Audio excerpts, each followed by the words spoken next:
Hi, I'm Sean Keenan with the Legends Realty Group, and today we're going to talk about some of the differences of moving from California to Georgia.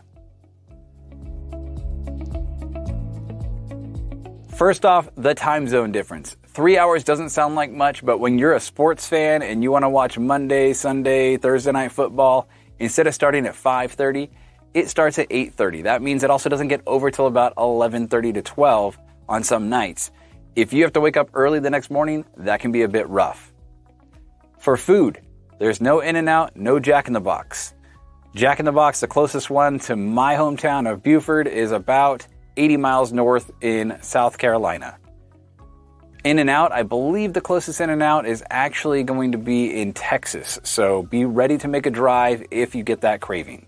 But continuing with food, we have great barbecue in Georgia. The barbecue is fantastic here. That said, we don't have the best Mexican food.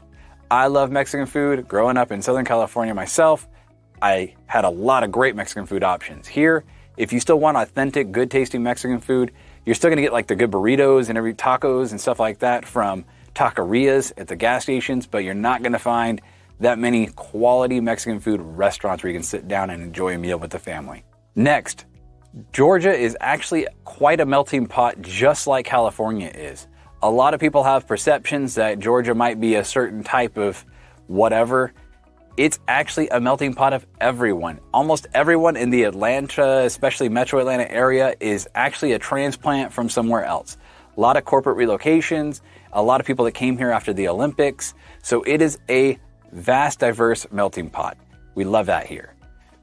Next, traffic is actually better in Atlanta. Even if you're used to LA or New York traffic, it's quite a bit better here, even in downtown, than it is in those areas. So that was a pleasant surprise for me. One of my biggest things is the speed limit is 70 miles per hour. I usually drive a little fast, so that's nice. And on top of that, there's no trailer cap like there is in California, where you have to go 55 if you're towing. If you're towing here, you can go whatever the marked speed limit is, which is fantastic. The weather in Georgia is actually much better than people make it out to be, in my opinion. Yes, we do get hot, humid summers during July and August, but that's about it. It's not too bad. Stay in the AC or go hang out at the lakes. It can be gorgeous out there, and the water at the lakes is nice and warm. The rest of the time, you've got spring. Spring is gorgeous weather, and so is fall. You'll get to about the 40, 50 degrees in the morning, and it'll warm up to about 65 to 75 in the afternoons. And it's just gorgeous. In the spring, you'll get all the pollen at the beginning of that season, so that can be a little bit weird. And if you're not used to it, which I wasn't, you'll walk outside and see a bunch of yellow all over everything from the pollen. But that's only about a week or two. The rest of that time is beautiful. In fall, my favorite time of year, great weather, and the trees are changing colors. It's just gorgeous around here. In the wintertime, it can get cold, I'm not gonna lie. That said, we get snow every other year so far since I've been here. Don't hold me to that, but that's about my experience. Most yards don't have sprinkler systems, and many don't have fences. That's new to me coming from Southern California.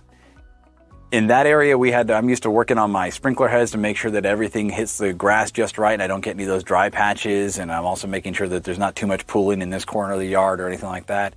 Here, the weather actually just takes care of it for you. Nature waters your yard. We have a different type of grass that's a little bit more durable too. So not a lot of sprinkler problems, so you're not spending your weekends out there trying to replace sprinkler heads or make sure they hit just right. As far as fences go, again, not a lot of fences, but that's also because our lots are a lot bigger. So you actually get more space in most areas on your lots. Very much common for a quarter acre to a third of an acre for even in a neighborhood. Now, some of the new construction, they're getting a little stingy. They're catching on to that West Coast stuff where they decide to try and put houses right on top of each other. So some of that new construction, you're definitely going to want your fence. Around here, it's kind of optional though.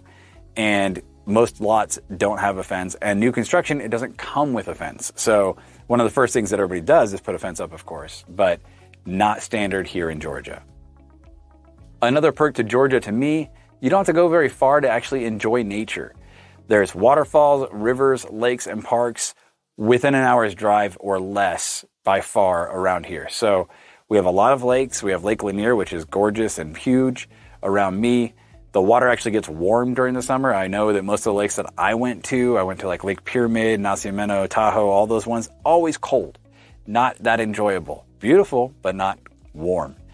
Georgia, we have nice, beautiful lakes surrounded by trees and nice warm water during the summertime. Again, we don't have beaches, but we do have lakes. And Lake Lanier, we actually have water parks like Margaritaville at Lanier Islands.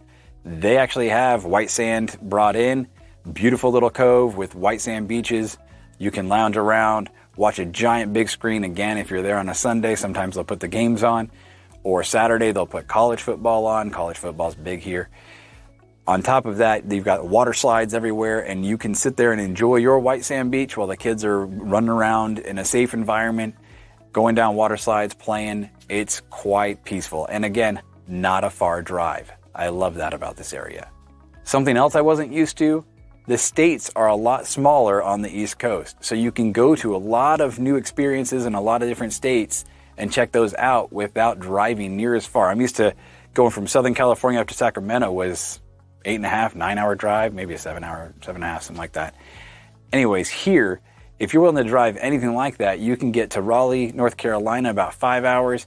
You can get to Greenville, South Carolina, about an hour and a half.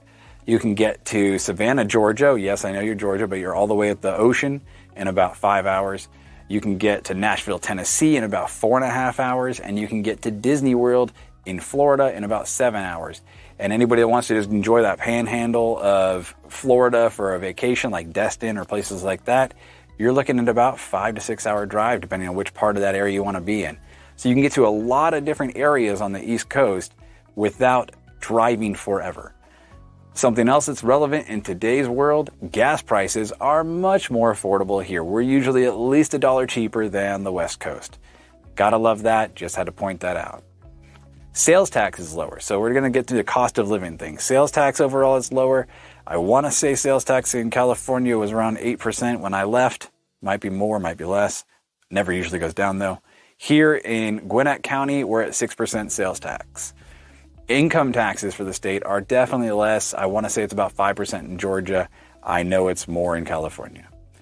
When you're buying a home, we actually use attorneys instead of escrow companies. So we don't, in California, when you buy or sell a house, you end up just kind of doing a signature with somebody in an office, and the other side does their signature in an office with somebody, and everybody sends the paperwork over, and then you just find out that you're a homeowner at that point. Here, you'll go to an attorney's office. They're all specifically closing attorneys, so it's not like anything real formal or official that you have to be intimidated by, but you'll sit across a conference table from the buyer or seller, and you'll sign your paperwork, they'll sign their paperwork. You can shake hands, talk to each other throughout the process, ignore each other, and pretend it's not awkward if you had problems during the transaction. And at the end, the seller hands the buyer the keys, and you're a homeowner, you get the keys, and you get to go. It's a whole different experience than buying a home in California. Property taxes here are pretty similar to California as far as I believe my part of California was about 1.25 based on the sale price of the house. Here it's about in Gwinnett, it's about 1.23. They do a millage rate. It gets really confusing because I think they just want to keep us confused so we can't calculate it easily, but it's about 1.23% of whatever you buy the home for. In Hall County, it's closer to 1%, so that's actually a good savings there. So it depends on the county, but property taxes are about the same. The difference in Georgia, we did not pass that proposition they did in California, where they fix it at whatever you buy the home at and it can never be assessed upwards. In California, you can keep your tax base at whatever you purchase the home at, and you can have it assessed downwards, but it will never be assessed upwards. Here, it will be assessed based on if the value goes up, they'll up your property taxes. So be prepared for that. Basements are extremely common in Georgia. It usually is one side of the street is a flat on a slab and the other side is basement lots, because we do again have a lot of rolling hill here from being in the foothills of the Smoky Mountains. So we get a lot of basement lots.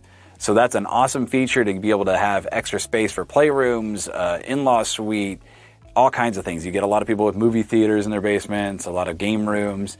Again, you want to have your in-laws be able to have a place to stay. They can be in that basement and it's nice and perfect for them. Or if you just need more space, you can finish out that basement and add 2 or 3 more bedrooms to the house, have another kitchen down there. It just gives you a lot more flexibility to grow in the home that you already own. And last but not least, home prices are far more affordable here. I bought my first home in about 2005 for about $600,000. It was a 1964 all original home, 1,900 square feet. It had pink carpet, pinstripe wallpaper, cottage cheese ceilings, and it was on maybe a 6,000 square foot lot in an older neighborhood. We bought that all original. Granted, that was a booming time to be buying a home, so yes, we did pay a lot for it. However, it got up to about $750,000 at the peak at that time. I'm pretty sure it's closer to $8 right now. Here, for $600,000, you can get a beautiful home with a basement and either new construction or a nice resale in a nice neighborhood. If you want the average home price around here, you're looking at about $350,000 in Buford. You can actually get a lot cheaper than that. If you want to get a little bit more north, you can actually get closer to like $300,000 without having a problem. And you can still get a very nice home on a good sized lot as well. So home prices are way more affordable in Georgia. Thanks for watching this video. I hope you found it helpful. If you did, please give it a thumbs up and make sure you hit that subscribe button so you don't miss out on any new ones. We try to put a new video out every single week. If you have any questions about real estate or plan on moving to the area, we would love to serve you. Please feel free to reach out to us. You've seen my contact information at the bottom of the screen, so please feel free to use it. It's not just for decoration. Thanks again for watching, and we hope to see you again soon.